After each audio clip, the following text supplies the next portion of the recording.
Hello everyone, I'm the narrator of Haunted Night Stories, and I'm here to help you tonight. I know you use this video to fall asleep, so before we begin, don't forget to like the video and subscribe to the channel. Let me know where you're from and what time you're watching. Now get comfortable, relax, and enjoy the soothing sound of rain. As if it were yesterday, I remember that terrible night in the Silver Slipper in the late fall of 1845. Outside, the wind roared in an icy gale and the sleet drove with it, till it rattled against the windows like the knuckle bones of a skeleton. As we sat about the tavern fire, we could hear, booming above the wind and the sleet, the thunder of the white surges that beat frenziedly against the stark New England coast. The ships in the harbor of the little seaport town lay double-anchored, and the captains sought the warmth and companionship to be found in the wharf-side taverns. There in the Silver Slipper that night were 4 men and I, the tap boy. There was Ezra Harper, the host, John Gower, captain of the Sea Woman, Jonas Hopkins, a lawyer out of Salem, and Captain Starkey of the Vulture. These 4 men sat about the heavy oaken table in front of the great fire which roared in the fireplace, and I scurried about the tavern attending to their wants, filling mugs and heating spiced drinks. Captain Starkey sat with his back to the fire facing a window whereon the sleet beat and rattled. Ezra Harper sat at his right at the end of the table, Captain Gower sat at the other end, and the lawyer, Jonas Hopkins, sat directly opposite Starkey with his back to the window and facing the fire. "More brandy!" Starkey roared, hammering the table with his great knotty fist. He was a rough giant of a man in middle life, with a short, thick black beard, and eyes that gleamed from beneath heavy black brows. "A cold night for them that sail the sea," said Ezra Harper. Captain Starkey sat with his back to the fire, facing a window whereon the sleet beat and rattled. Ezra Harper sat at his right, at the end of the table. Captain Gower sat at the other end, and the lawyer, Jonas Hopkins, sat directly opposite Starkey, with his back to the window and facing the fire. "More brandy!" Starkey roared, hammering the table with his great knotty fist. He was a rough giant of a man in middle life, with a short, thick black beard, and eyes that gleamed from beneath heavy black brows.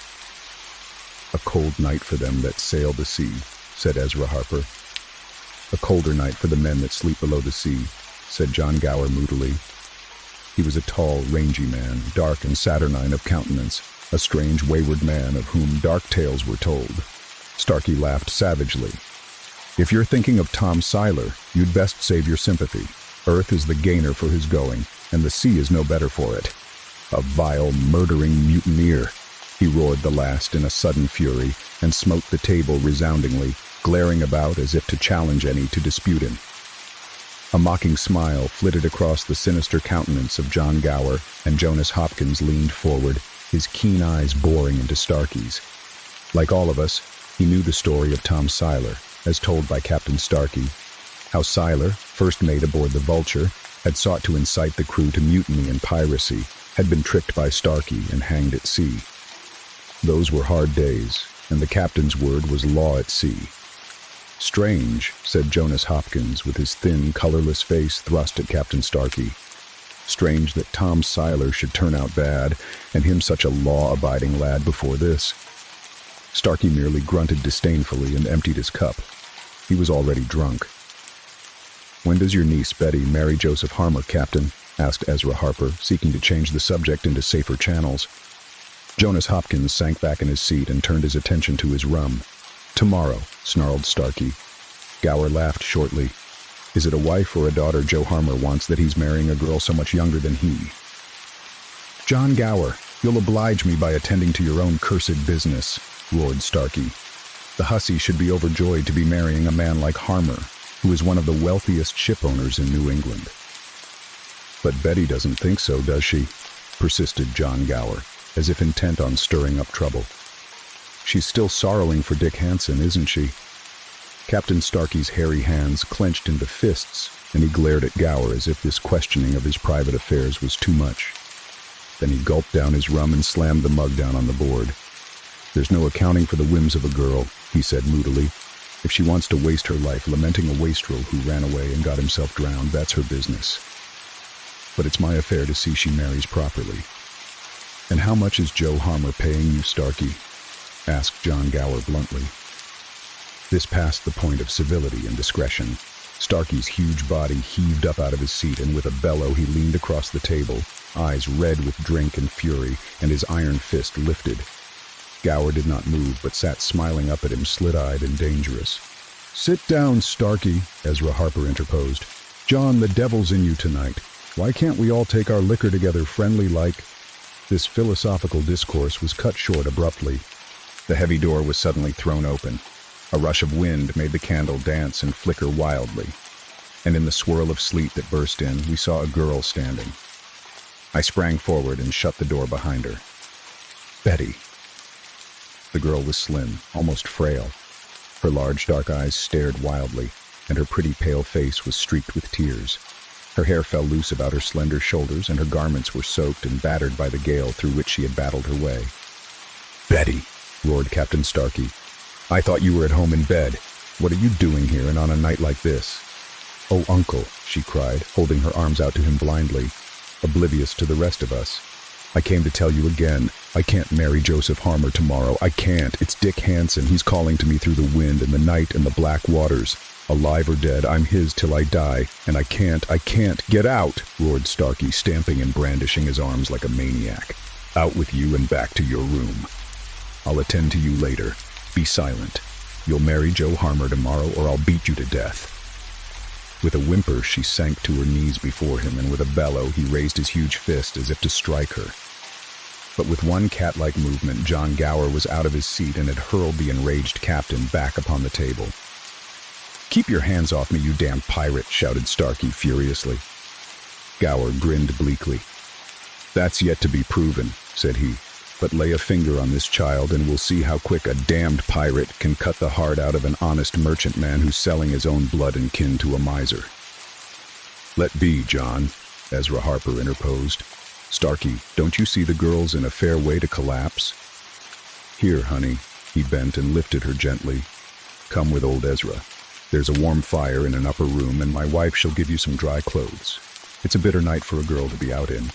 You'll stay with us till morning, dearie." He went up the stair, half carrying the girl, and Starkey, after staring after them for a moment, returned to the table. There was silence a while, and then Jonas Hopkins, who had not moved out of his seat, said, "Strange tales making the rounds, Captain Starkey. And what might they be?" asked Starkey defiantly. Jonas Hopkins stuffed his long, slim-stemmed pipe with Virginia tobacco before he answered. "I talked with some of your crew today." "Huh!" Starkey spat out an oath. "My ship makes port this morning, and before night the gossips are at work." Hopkins beckoned me for a coal for his pipe. I obliged, and he took several long puffs. "Mayhap they have something to work on this time, Captain Starkey."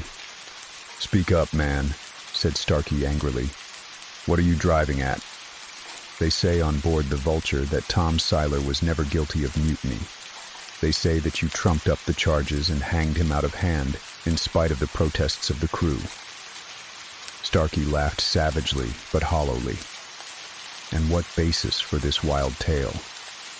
"They say that as he stood on the threshold of eternity, Tom Seiler swore that you were murdering him because he had learned what became of Dick Hansen." But before he could say more, the noose shut off his words and his life. Dick Hansen. Starkey's face was pale, but his tone still defiant. Dick Hansen was last seen on the wharfs of Salem one night over a year ago. What have I to do with him?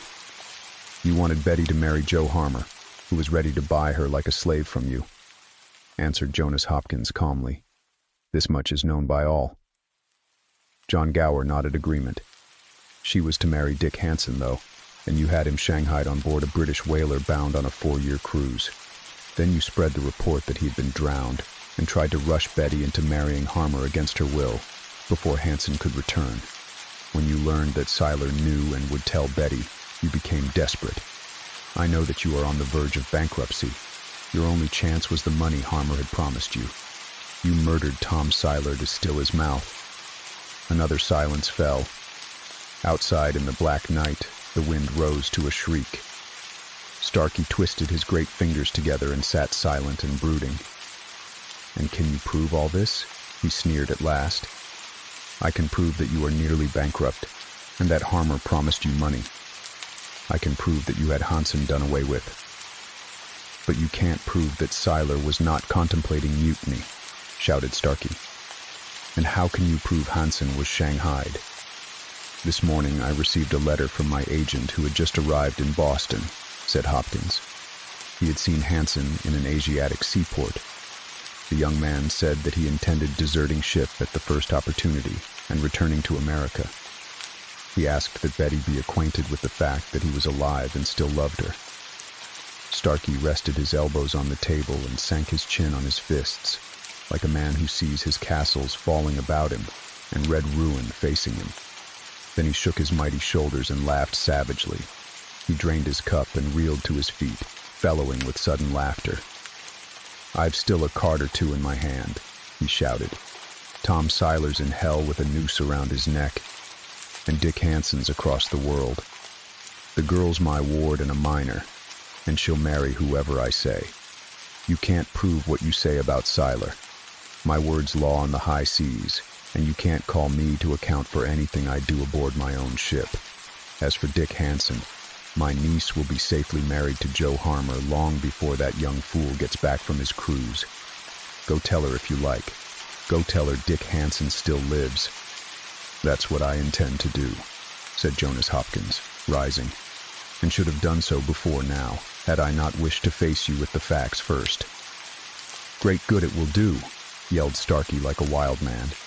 He seemed like some savage beast at bay, defying us all. His eyes flamed terribly from under his craggy brows, and his fingers were crooked like talons. He snatched a goblet of liquor from the table and waved it. Aye, go tell her. She'll marry Harmer, or I'll kill her. Contrive and plot, you yellow-spined swine. No living man can balk me now, and no living man can save her from being the wife of Joe Harmer. Here's a toast, you cringing cowards. I'll drink to Tom Siler, sleeping in the cold white sea with the noose about his traitor's neck. Here's to my mate, Tom Siler, a spinning and a twirling from the cross trees. This was insanity. I shrank back from the blast of the man's hideous triumph, and even from John Gower's face, the smile was missing. To Tom Siler. The winds answered the roar. The sleet drummed with frantic fingers on the window, as if the black night itself sought entrance. I shrank near to the fire behind Captain Starkey's back, yet an unearthly coldness stole over me, as if through a suddenly opened door, a wind from some other sphere had breathed upon me. To Tom Siler. Captain Starkey's arm went up with the goblet. His eyes, following the motion, rested on the window that separated us from the outer darkness. He froze, eyes starting from his head.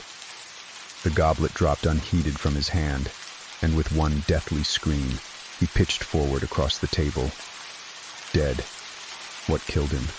Too much drink and the fire in his evil brain, they said.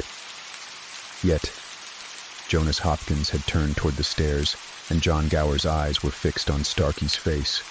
Only I looked toward the window, and saw there what blasted Captain Starkey's brain, and blew out his life as a witch blows out a candle. And the sight has haunted me to this day, and will haunt me to the day of my death. The window was rimed with frost, and the candles gleamed elusively against it. For a moment I saw it clearly, a shadowy, nebulous shape that was like the reflection of a man's form in restless water. And the face was that of Tom Siler, and about the neck was a shadowy noose, the shadow of the beast, as long as evil stars arise, or moonlight fires the east. May God in heaven preserve us from the shadow of the beast. The horror had its beginning in the crack of a pistol in a black hand. A white man dropped with a bullet in his chest, and the Negro who had fired the shot turned and fled, after a single hideous threat hurled at the pale-faced girl who stood horror-struck close by.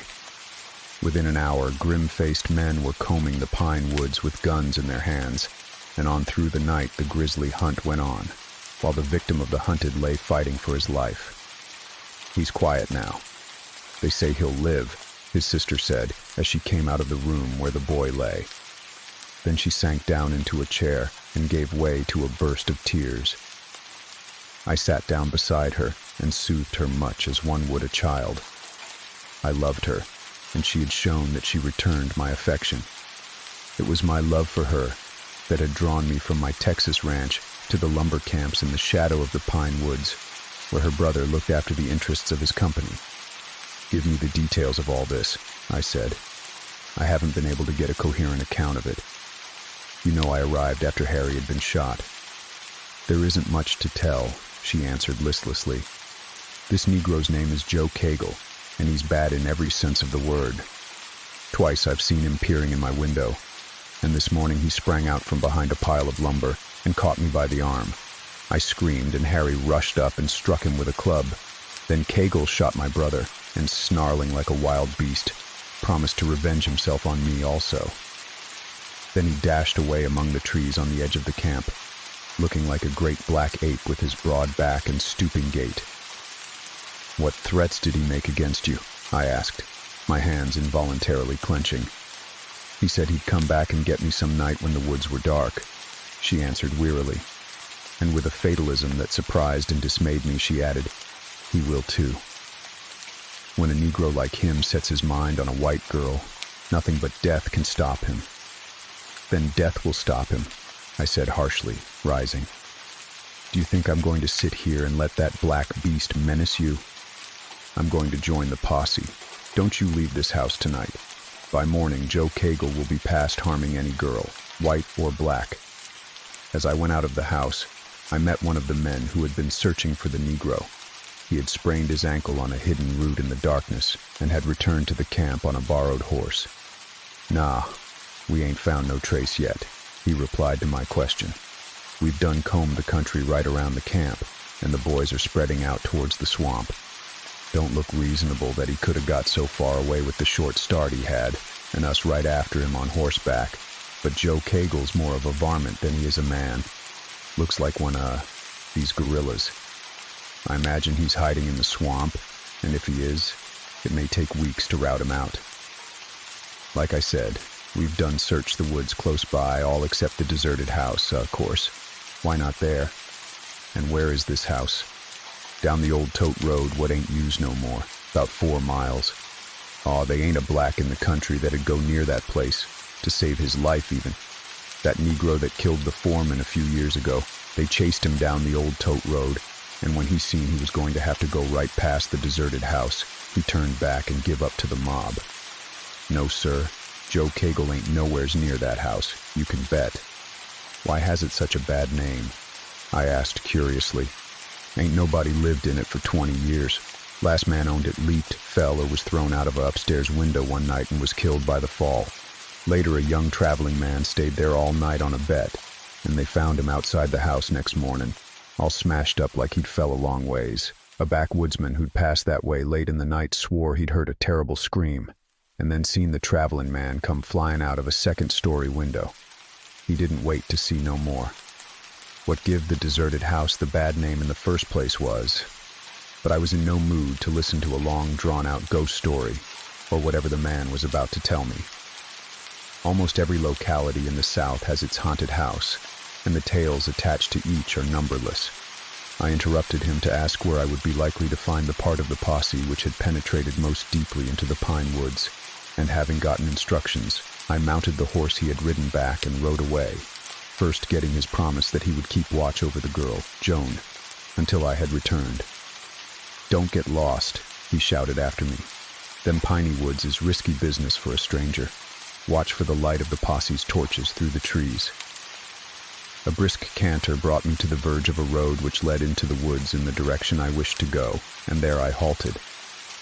Another road, one which was little more than a dimly defined path, led away at right angles. This was the old tote road which went past the deserted house. I hesitated. I had none of the confidence that the others had shown, that Joe Cagle would shun the place. The more I thought of it, the more I felt it likely that the Negro would take refuge there. From all accounts, he was an unusual man, a complete savage, so bestial, so low in the scale of intelligence that even the superstitions of his race left him untouched. Why then should not his animal craft bid him hide in the last place his pursuers would think of looking, while that same animal-like nature caused him to scorn the fears possessed by the more imaginative of his race? My decision reached, I reined my steed about and started down the old road. There is no darkness in the world so utterly devoid of light as the blackness of the pine woods. The silent trees rose like basaltic walls about me, shutting out the stars. Except for the occasional eerie sigh of the wind through the branches, or the far-away, haunting cry of an owl, the silence was as absolute as the darkness. The stillness bore heavily upon me. I seemed to sense, in the blackness about me, the spirit of the unconquerable swamplands, the primitive foe of man whose abysmal savagery still defies his vaunted civilization. In such surroundings, anything seems possible. I did not then wonder at the dark tales of black magic and voodoo rites attributed to these horrid depths. Nor would I have been surprised to hear the throb of the tom-tom, or to see a fire leap up in the dark, where naked figures danced about a cannibalistic feast. I shrugged my shoulders to rid myself of such thoughts. If voodoo worshippers secretly held their fearsome rites in these woods, there were none tonight with the vengeful white men combing the country. As my mount, bred in the pine country and sure-footed as a cat in the darkness, picked his way without my aid, I strained my senses to catch any sound such as a man might make. But not one stealthy footfall reached me, not a single rustle of the scanty underbrush. Joe Cagle was armed and desperate. He might be waiting in ambush, might spring on me at any moment. But I felt no especial fear. In that veiling darkness, he could see no better than I, and I would have as good a chance as he in a blind exchange of shots. And if it came to a hand-to-hand conflict, I felt that I, with my 205 pounds of bone and sinew, was a match for even the ape-like Negro. Surely I must be close to the deserted house by now.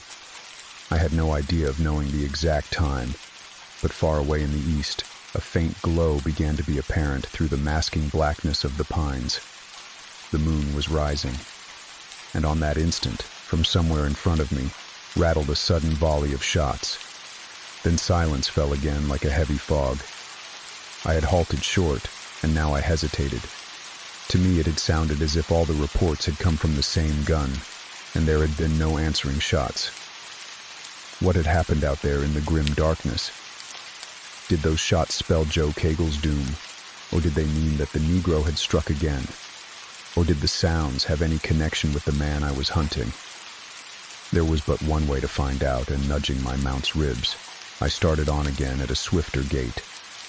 A few moments later, a large clearing opened, and a gaunt, dark building bulked against the stars. The deserted house at last. The moon glimmered evilly through the trees, etching out black shadows and throwing an elusive witchlight over the country. I saw, in this vague light, that the house had once been a mansion of the old colonial type. Sitting in my saddle for an instant before I dismounted, a vision of lost glory passed before my mind. A vision of broad plantations, singing Negroes, aristocratic Southern colonels, balls, dances, gallantry. All gone now, blotted out by the Civil War. The pine trees grew where the plantation fields had flourished. The gallants and the ladies were long dead and forgotten. The mansion crumbled into decay and ruin. And now what grim threat lurked in those dark and dusty rooms where the mice warred with the owls? I swung from my saddle, and as I did, my horse snorted suddenly and reared back violently upon his haunches, tearing the reins from my hand. I snatched for them again, but he wheeled and galloped away, vanishing like a goblin's shadow in the gloom. I stood struck speechless, listening to the receding thunder of his hoofs, and I will admit that a cold finger traced its way down my spine. It is rather a grisly experience to have your retreat suddenly cut off, in such surroundings as I was in. However, I had not come to run away from danger, so I strode boldly up to the broad veranda, a heavy pistol in one hand, an electric flashlight in the other. The massive pillars towered above me. The door sagged open upon broken hinges. I swept the broad hallway with a gleam of light, but only dust and decay met my eyes. I entered warily, turning the light off. As I stood there, trying to accustom my eyes to the gloom, I realized that I was doing as reckless a thing as a man could do. If Joe Cagle were hiding somewhere in the house, all he had to do would be to wait until I turned on my light and then shoot me full of lead. But I thought again of his threats against the weak and helpless girl I loved, and my determination was steeled. If Joe Cagle was in that house, He was going to die. I strode toward the stairs, instinctively feeling that if there, the fugitive would be somewhere in the second story. I groped my way up and came out on a landing, lit by the moonlight which streamed in at a window. The dust lay thick on the floor as if undisturbed for 2 decades, and I heard the whisper of bats' wings and the scampering of mice. No footprints in the dust betrayed a man's presence, but I felt sure that there were other stairways. Kegel might have come into the house through a window. I went down the hallway, which was a horrible system of black lurking shadows and squares of moonlight, for now the moon had risen high enough to flood in at the windows. There was no sound save the cushioned tread of my own feet in the deep dust on the floor. Room after room I passed, but my flashlight showed only molded walls, sagging ceilings, and broken furniture. At last, close to the end of the corridor, I came to a room whose door was shut. I halted, an intangible feeling working upon me to steel my nerves and send the blood racing through my veins. Somehow, I knew that on the other side of that door lay something mysterious and menacing. Cautiously, I turned on the light. The dust in front of the door was disturbed. An arc of the floor was brushed bare, just in front. The door had been open, had been closed only a short time before. I tried the knob warily, wincing at the rattle it made, and expecting a blast of lead through the door. Silence reigned. I tore the door open and leaped quickly aside. There was no shot, no sound. Crouching, gun cocked, I peered about the jam and strained my eyes into the room. A faint, acrid scent met my nostrils. Gunpowder. Was it in this room that had been fired those shots I had heard? Moonlight streamed over a broken windowsill, lending a vague radiance. I saw a dark, bulky form that had the semblance of a man, lying close to the center of the floor. I crossed the threshold, bent over the figure, and turned my light full into the upturned face. Joan need never fear Joe Kegel's threats again, for the shape on the floor was Joe Kegel, and he was dead. Close to his outstretched hand lay a revolver, the chambers of which were filled with empty shells. Yet there was no wound upon the Negro at whom had he fired and what had killed him. A second glance at his distorted features told me I saw that look once before in the eyes of a man struck by a rattlesnake, who died with fear before the reptile's venom could kill him. Kegel's mouth gaped, his dead eyes stared hideously. He had died of fright, but what grisly thing had caused that fright? At the thought, cold sweat started out on my brow, and the short hairs prickled at the base of my skull. I was suddenly aware of the silence and solitude of the place and the hour. Somewhere in the house a rat squeaked, and I started violently. I glanced up, then halted, frozen. Moonlight fell on the opposite wall, and suddenly a shadow fell silently across it. I bounded to my feet, whirling toward the outer door as I did so. The doorway stood empty. I sprang across the room and went through another door, closing it behind me. Then I halted, shaken. Not a sound broke the stillness. What was it that had stood for an instant in the doorway opening into the hall, throwing its shadow into the room where I had stood? I was still trembling with a nameless fear. The thought of some desperate man was bad enough, but the glance I had had of that shadow had left upon my soul an impression of something strange and unholy, inhuman. The room in which I now was also opened in the hallway. I started to cross to the hall door, and then hesitated at the thought of pitting my powers against whatever lurked in the outer darkness. The door sagged open. I saw nothing, but to my soul-freezing horror, a hideous shadow fell across the floor and moved toward me.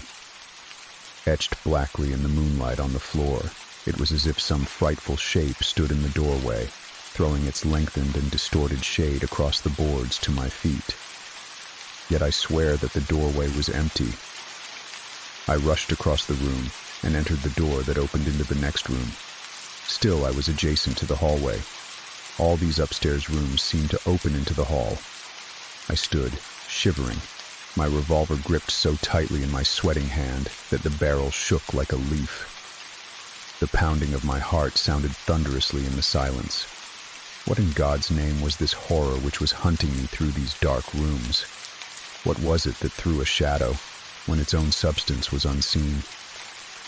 Silence lay like a dark mist. The ghostly radiance of the moon patterned the floor. 2 rooms away lay the corpse of a man who had seen a thing so unnameably terrible that it had shattered his brain and taken away his life. And here stood I, alone with the unknown monster. What was that? The creak of ancient hinges. I shrank back against the wall, my blood freezing. The door through which I had just come was slowly opening. A sudden gust of wind shuddered through. The door swung wide, but I, nerving myself to meet the sight of some horror framed in the opening, saw nothing. Moonlight, as in all of the rooms on this side of the hall, streamed through the hall door and lay on the opposite wall.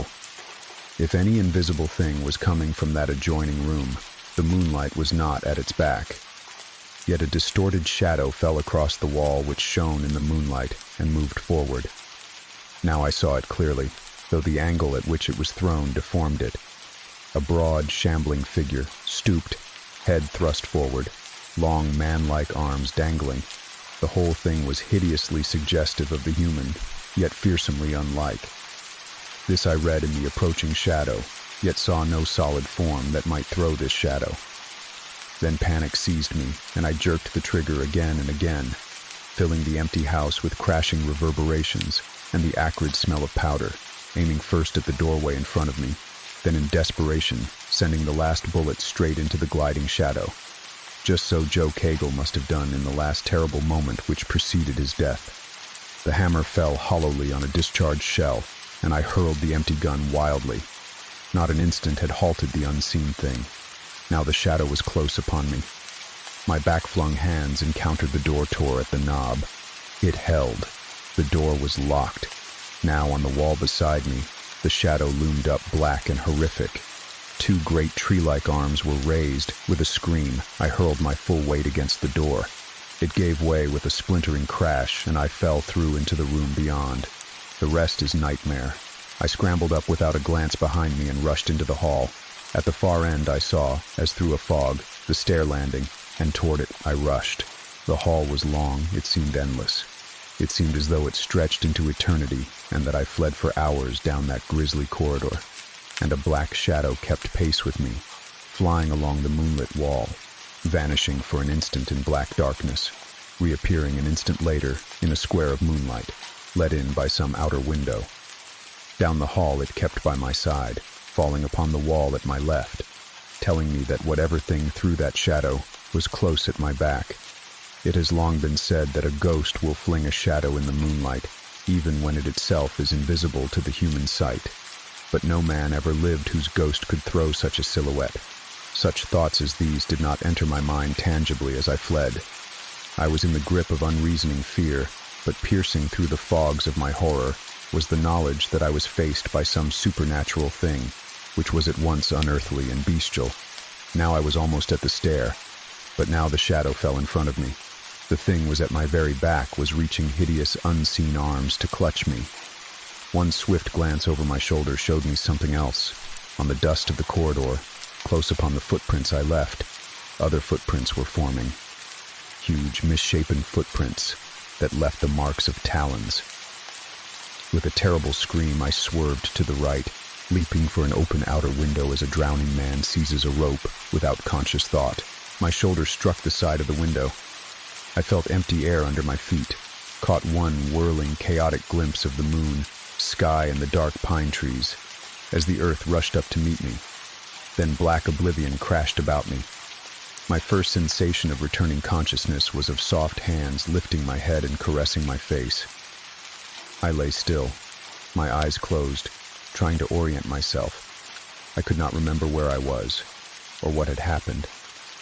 Then with a rush, it all came back to me. My eyes flared open and I struggled wildly to rise. "Steve, oh Steve, are you hurt?" Surely I was insane, for it was the voice of Joan. No!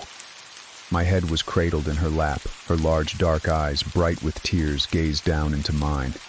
"Joan! In God's name, what are you doing here?" I sat up, drawing her into my arms. My head throbbed nauseatingly. I was sore and bruised. Above us rose the stark, grim wall of the deserted house. and I could see the window from which I had fallen. I must have lain senseless for a long time, for now the moon lay red as blood close to the western horizon, glimmering in a scarlet wallow through the tops of the pines. The horse you rode away came back riderless.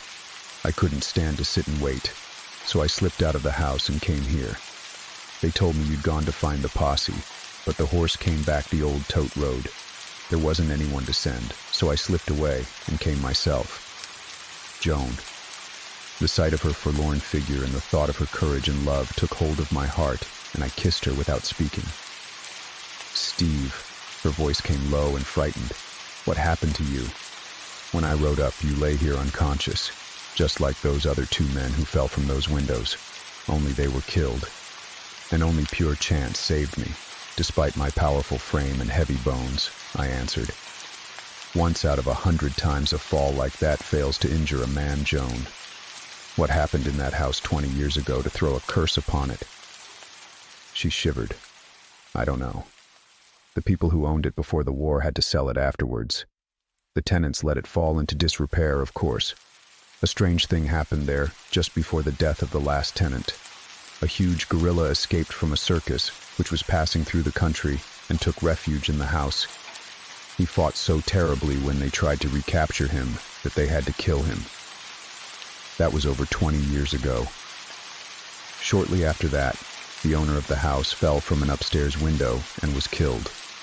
Everyone supposed he committed suicide or was walking in his sleep, but no. I broke in with a shudder. He was being hunted through those horrible rooms by a thing so terrible that death itself was an escape. And that traveling man, I know what killed him. And Joe Cagle. Joe Cagle, she started violently. Where? Don't worry, child, I soothed. He's past harming you. Don't ask me anymore. No, I didn't kill him. His death was more horrible than any I could have dealt. There are worlds and shadows of worlds beyond our ken, and bestial earthbound spirits lurk in the dark shadows of our world, it may be. Come, let us go. She had brought 2 horses with her, and had tethered them a short distance from the house. I made her mount, and then, despite her protests and pleas, I returned to the house. I went only as far as a first-story window, and I stayed only a few moments. Then I also mounted, and together we rode slowly down the old tote road. The stars were paling, and the east was beginning to whiten with the coming morn. You have not told me what haunts that house, said Joan in an awed voice, but I know it's something frightful. What are we to do? For answer, I turned in my saddle and pointed. We had rounded a bend in the old road and could just glimpse the old house through the trees. As we looked, a red lance of flame leaped up, smoke billowed to the morning sky, and a few minutes later, a deep roar came to us, as the whole building began to fall into the insatiate flames I had started before we left. The ancients have always maintained that fire is the final destroyer, and I knew as I watched that the ghost of the dead gorilla was lain, and the shadow of the beast forever lifted from the pine lands. Dermot's bane. If your heart is sick in your breast, and a blind black curtain of sorrow is between your brain and your eyes, so that the very sunlight is pale and leprous, go to the city of Galway, in the county of the same name, in the province of Connaught, in the country of Ireland. In the grey old city of tribes, as they call it, there is a dreamy soothing spell that is like enchantment, and if you are of Galway blood, no matter how far away, your grief will pass slowly from you like a dream, leaving only a sad, sweet memory, like the scent of a dying rose. There is a mist of antiquity hovering over the old city which mingles with sorrow and makes one forget. Or you can go out into the blue Connaught Hills and feel the salt, sharp tang of the wind off the Atlantic, and life seems faint and far away, with all its sharp joys and bitter sorrows, and no more real than the shadows of the clouds which pass. I came to Galway as a wounded beast crawls back to his lair in the hills. The city of my people broke upon my gaze for the first time, but it did not seem strange or foreign. It seemed like a homecoming to me, and with each day passing the land of my birth seemed farther and farther away, and the land of my ancestors closer. I came to Galway with an aching heart. My twin sister, whom I loved as I never loved anyone else, had died. Her going was swift and unexpected. It seemed to my mazed agony that one moment she was laughing beside me with her cheery smile and bright gray Irish eyes, and the next, the cold, bitter grass was growing above her. Oh, my soul to God, not your son alone endured crucifixion. A black cloud like a shroud locked about me, and in the dim borderland of madness I sat alone, tearless and speechless. My grandmother came to me at last, a great grim old woman, with hard, haunted eyes that held all the woes of the Irish race. Let you go to Galway, lad. Let you go to the old land. Maybe the sorrow of you will be drowned in the cold salt sea. Maybe the folk of Connaught can heal the wound that is on you. I went to Galway. Well, the people were kind there, all those great old families. The Martins, the Lynches, the Deans, the Dorseys, the Blakes, the Kirowans families of the 14 great families who rule Galway. Out on the hills and in the valleys I roved and talked with the kindly, quaint country folk, many of whom still spoke the good old Erse language, which I could speak haltingly. There, on a hill, one night before a shepherd's fire, I heard again the old legend of Dermot O'Connor. As the shepherd unfolded the terrible tale in his rich brogue, interlaced with many Gaelic phrases, I remembered that my grandmother had told me the tale when I was a child, but I had forgotten the most of it. Briefly, the story is this. There was a chief of the clan, Na O'Connor, and his name was Dermot, but people called him the Wolf. The O'Connors were kings in the old days, ruling Connaught with a hand of steel. They divided the rule of Ireland with the O'Briens in the South Munster and the O'Neills in the North Ulster. With the O'Rourkes, they fought the McMurroghs of Leinster, and it was Dermot McMurrough, driven out of Ireland by the O'Connors, who brought in Strongbow and his Norman adventurers. When Earl Pembroke, whom men called Strongbow, landed in Ireland, Roderick O'Connor was king of Ireland in name and claim at least, and the clan O'Connor, fierce Celtic warriors that they were, kept up their struggle for freedom until at last their power was broken by a terrible Norman invasion. All honor to the O'Connors. In the old times my people fought under their banners, but each tree has a rotten root. Each great house has its black sheep. Dermot O'Connor was the black sheep of his clan, and a blacker one never lived. His hand was against all men, even his own house. He was no chieftain, fighting to regain the crown of Erin or to free his people. He was a red-handed reaver, and he preyed alike on Norman and Celt. He raided into the Pale, and he carried torch and steel into Munster and Leinster. The O'Briens and the O'Carrolls had cause to curse him, and the O'Neills hunted him like a wolf. He left a trail of blood and devastation wherever he rode, and at last, his band dwindling from desertions and constant fighting, he alone remained, hiding in caves and hills, butchering lone travelers for the sheer lust of blood that was on him, and descending on lonely farmers' houses or shepherds' huts to commit atrocities on their womenfolk. He was a giant of a man, and the legends make of him something inhuman and monstrous. It must be truth that he was strange and terrible in appearance, but his end came at last. He murdered a youth of the Carowan clan, and the Carowans rode out of the city of Galway with vengeance in their hearts. Sir Michael Carowan met the marauder alone in the hills. Sir Michael, a direct ancestor of mine, whose very name I bear. Alone they fought with only the shuddering hills to witness that terrible battle, till the clash of steel reached the ears of the rest of the clan, who were riding hard and scouring the countryside. They found Sir Michael badly wounded, and Dermot O'Connor dying with a cleft shoulder bone and a ghastly wound in his breast. But such was their fury and hatred that they flung a noose about the dying robber's neck and hanged him to a great tree on the edge of a cliff overlooking the sea. And, said my friend the shepherd, stirring the fire, the peasant folk still point out the tree and call it Dermot's Bane, after the Danish manner. And men have seen the great outlaw o' nights, and him gnashing his great tushes, and spouting blood from shoulder and breast, and swearing all manner o' ill on the Kirowans and their blood for all time to come. And so, sir, let you not walk in the cliffs over the sea by night, for you are of the blood he hates, and the same name of the man who felled him is on you. For let you laugh if so be your will, but the ghost of Dermot O'Connor the wolf is abroad a dark night, and the moon out of the sky, and him with his great black beard and ghastly eyes and boar tushes. They pointed me out the tree, Dermot's Bane, and strangely like a gallows it looked, standing there as it had stood for how many 100 years I do not know, for men live long in Ireland, and trees live longer. There were no other trees near, and the cliff rose sheer from the sea for 400 feet. Below was only the deep, sinister blue of the waves, deep and dark, breaking on the cruel rocks. I walked much in the hills at night, for when the silence of the darkness was on the world and no speech or noises of men to hold my thoughts, my sorrow was dark on my heart again, and I walked on the hills where the stars seemed close and warm. And often my mazed brain wondered which star she was on, or if she had turned to a star. One night the old, sharp agony returned unbearably. I rose from my bed, for I was staying at the time in a little mountain inn, and dressed and went into the hills. My temples throbbed, and there was an unbearable weight about my heart. My dumb, frozen soul shrieked up to God, but I could not weep. I felt I must weep or go mad, for never a tear had passed my eyelids since. Well, I walked on and on. How long or how far I do not know. The stars were hot and red and angry, and gave me no comfort that night. At first I wanted to scream and howl and throw myself on the ground and tear the grass with my teeth. Then that passed, and I wandered as in a trance. There was no moon, and in the dim starlight the hills and their trees loomed dark and strange. Over the summits I could see the great Atlantic lying like a dusky silver monster, and I heard her faint roaring. Something flitted in front of me, and I thought that it was a wolf.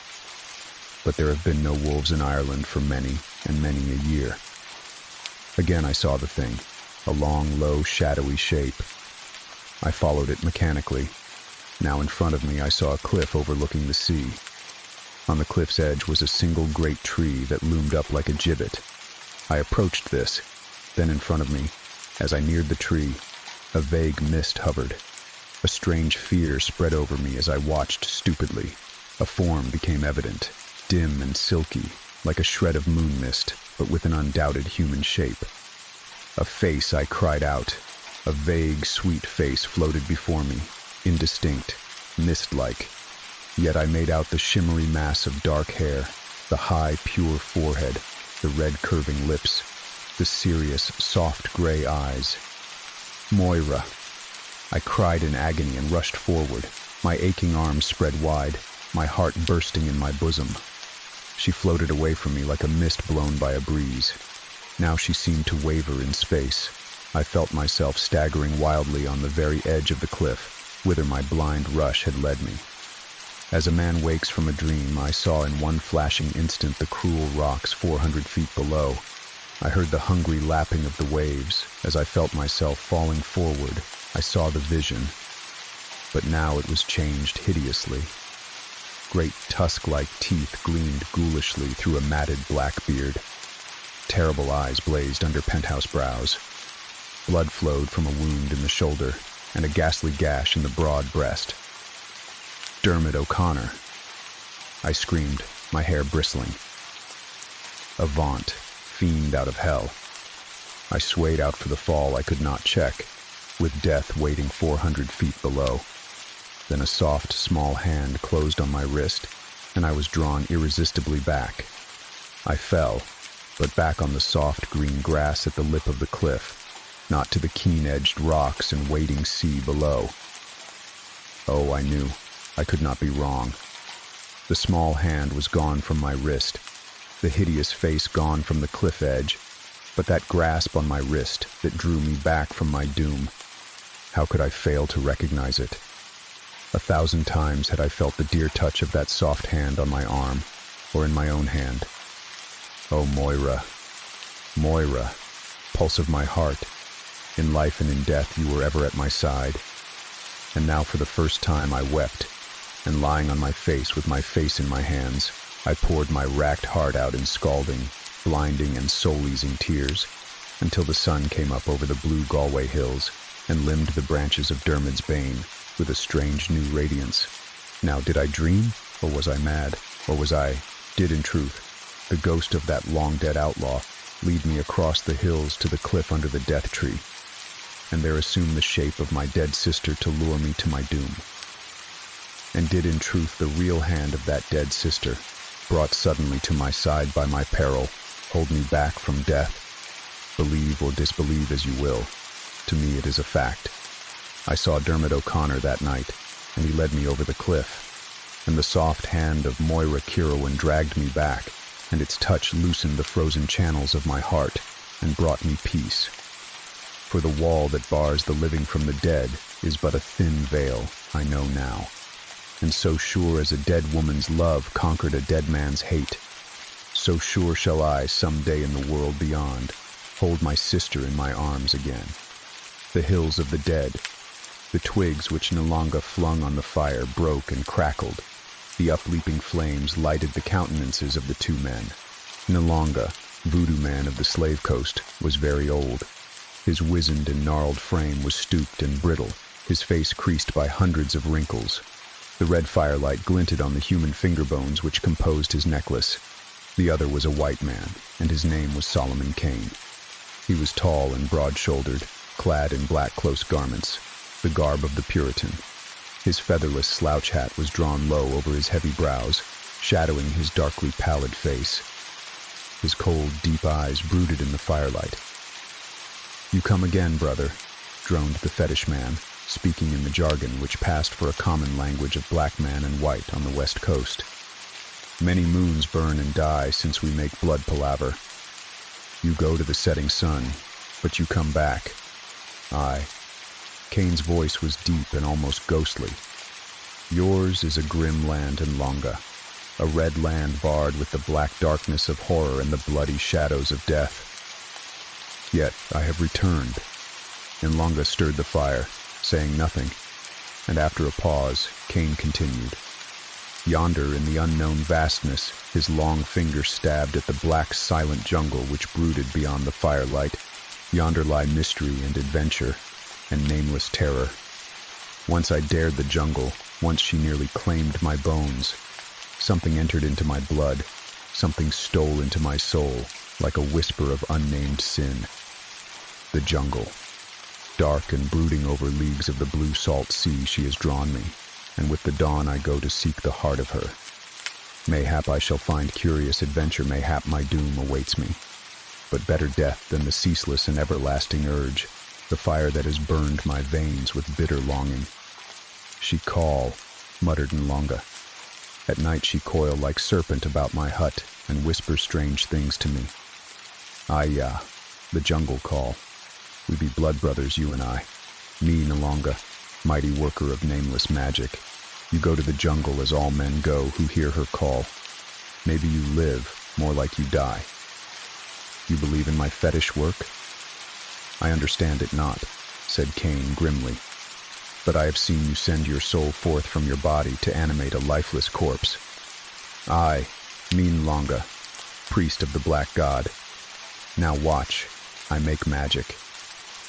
Kane gazed at the black man who bent over the fire, making even motions with his hands and mumbling incantations. Kane watched, and he seemed to grow sleepy. A mist wavered in front of him, through which he saw dimly the form of Nlonga, etched black against the flames. Then all faded out. Kane awoke with a start, hand shooting to the pistol in his belt.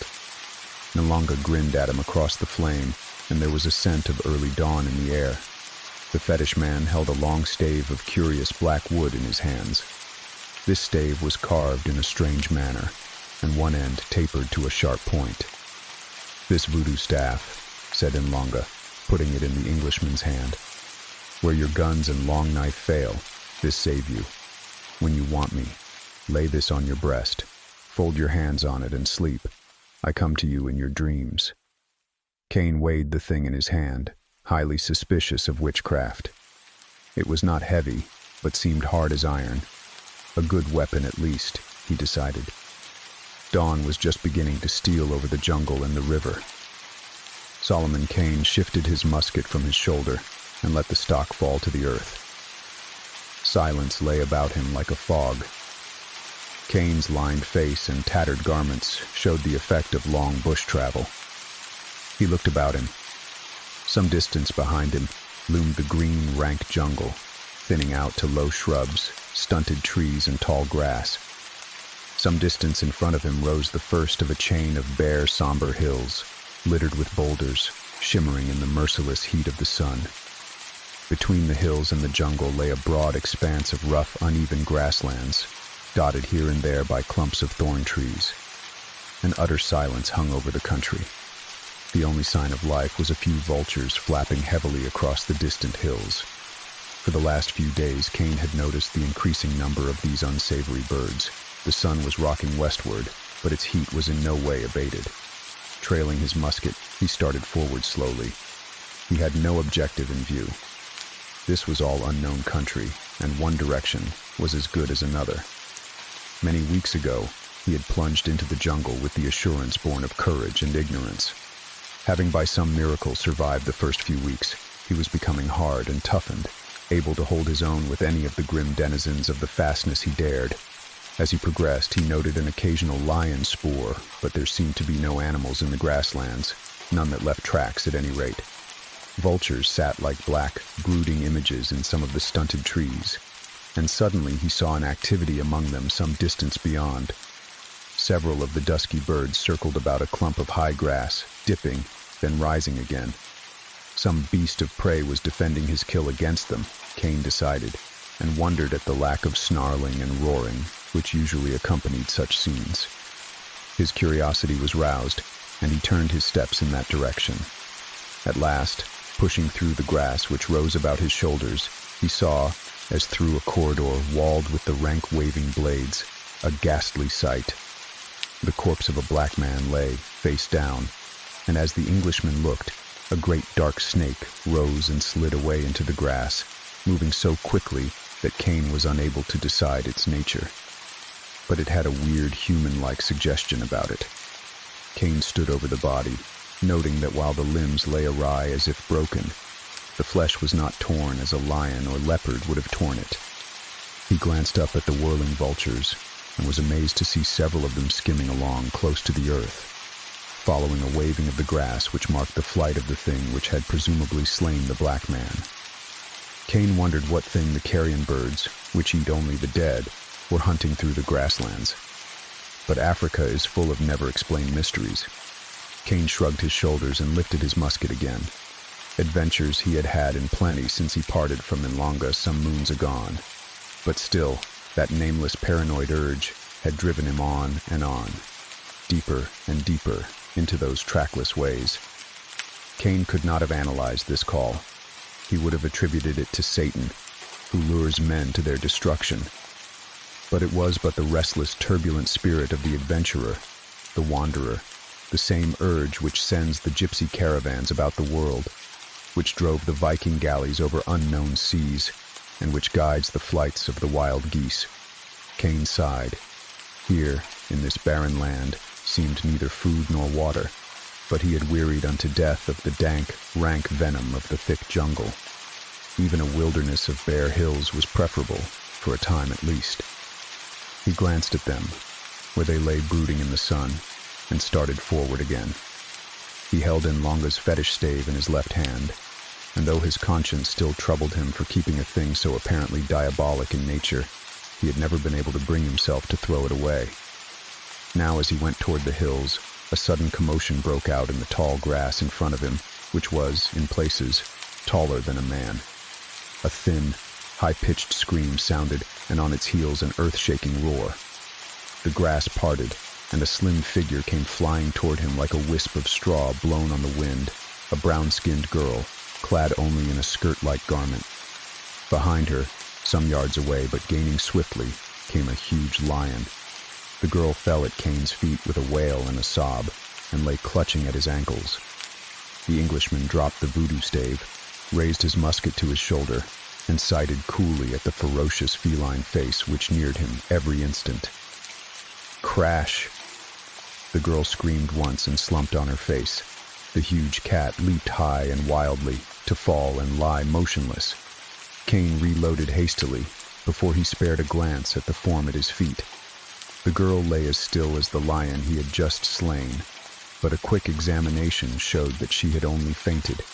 He bathed her face with water from his canteen, and presently she opened her eyes and sat up. Fear flooded her face as she looked at her rescuer, and she made to rise. Cain held out a restraining hand, and she cowered down, trembling. The roar of his heavy musket was enough to frighten any native who had never before seen a white man, Cain reflected. The girl was a much higher type than the thick-lipped, bestial West Coast Negroes to whom Cain had been used. She was slim and finely formed, of a deep brown hue rather than ebony. Her nose was straight and thin-bridged. Her lips were not too thick. Somewhere in her blood there was a strong Berber strain. Cain spoke to her in a river dialect, a simple language he had learned during his wandering, and she replied haltingly. The inland tribes traded slaves and ivory to the river people and were familiar with their jargon. "My village is there," she answered Cain's question, pointing to the southern jungle with a slim, rounded arm.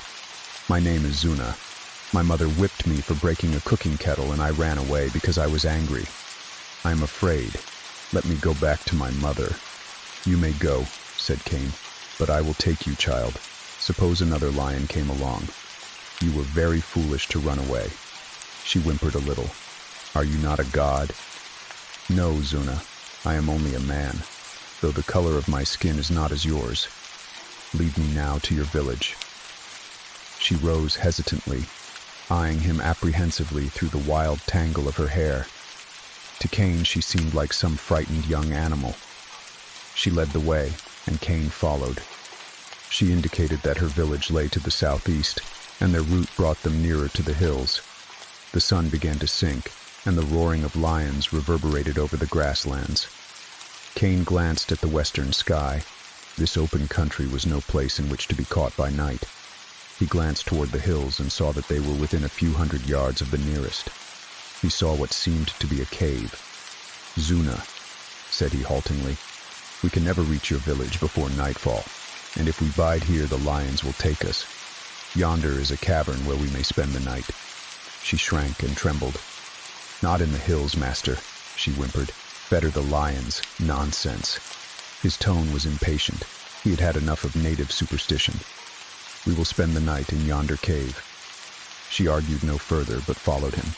They went up a short slope and stood at the mouth of the cavern, a small affair, with sides of solid rock and a floor of deep sand. "Gather some dry grass, Zuna," commanded Cain, standing his musket against the wall at the mouth of the cave. "But go not far away, and listen for lions. I will build here a fire which shall keep us safe from beasts tonight. Bring some grass and any twigs you may find, like a good child, and we will sup. I have dried meat in my pouch and water also." She gave him a strange, long glance, then turned away without a word. Cain tore up grass near at hand, noting how it was seared and crisp from the sun, and heaping it up, struck flint and steel. Flame leaped up and devoured the heap in an instant. He was wondering how he could gather enough grass to keep a fire going all night when he was aware that he had visitors.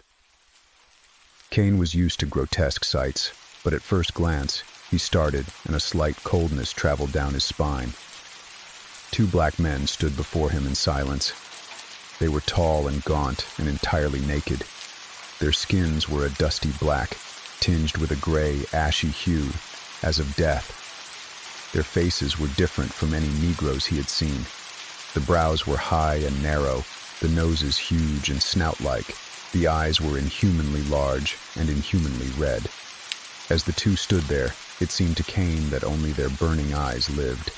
He spoke to them, but they did not answer. He invited them to eat with a motion of his hand, and they silently squatted down near the cave mouth, as far from the dying embers of the fire as they could get.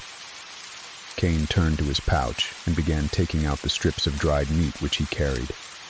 Once he glanced at his silent guests. It seemed to him that Hay were watching the glowing ashes of his fire rather than him. The sun was about to sink behind the western horizon. A red, fierce glow spread over the grasslands, so that all seemed like a waving sea of blood. Cain knelt over his pouch, and glancing up, saw Zuna come around the shoulder of the hill with her arms full of grass and dry branches. As he looked, her eyes flared wide. The branches dropped from her arms, and her scream knifed the silence, fraught with terrible warning. Cain whirled on his knee. Two great black forms loomed over him, as he came up with the lithe motion of a springing leopard. The fetish stave was in his hand, and he drove it through the body of the nearest foe with a force which sent its sharp point between the Negro's shoulders. Then the long, lean arms of the other locked about him, and white man and black man went down together. The talon-like nails of the black were tearing at his face, the hideous red eyes staring into his with a terrible threat, as Cain writhed about and, fending off the clawing hands with one arm, drew a pistol. He pressed the muzzle close against the black's side and pulled the trigger. At the muffled report, the Negro's body jerked to the concussion of the bullet, but the thick lips merely gaped in a horrid grin. One long arm slid under Cain's shoulders, the other hand gripped his hair. The Englishman felt his head being forced back irresistibly. He clutched at the other's wrist with both hands, but the flesh under his frantic fingers was as hard as wood. Cain's brain was reeling. His neck seemed ready to break with a little more pressure. He threw his body backward with one volcanic effort, breaking the deathly hold. The black was on him, and the talons were clutching again. Cain found and raised the empty pistol, and he felt the black man's skull cave in like a shell as he brought down the long barrel with all his strength. And once again, the writhing lips parted in fearful mockery. And now a near panic clutched Cain. What sort of man was this, who still menaced his life with tearing fingers after having been shot and mortally bludgeoned? No man, surely, but one of the sons of Satan. At the thought, Cain wrenched and heaved explosively, and the close-locked combatants tumbled across the earth to come to a rest in the smoldering ashes before the cave mouth. Cain barely felt the heat, but the mouth of his foe gaped, this time in seeming agony. The frightful fingers loosened their hold, and Cain sprang clear. The black man with his shattered skull was rising on one hand and one knee when Cain struck, returning to the attack as a gaunt wolf returns to a wounded bison.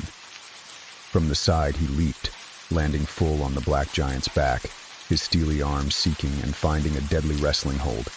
And as they went to the earth together, he broke the Negro's neck, so that the hideous dead face looked back over one shoulder.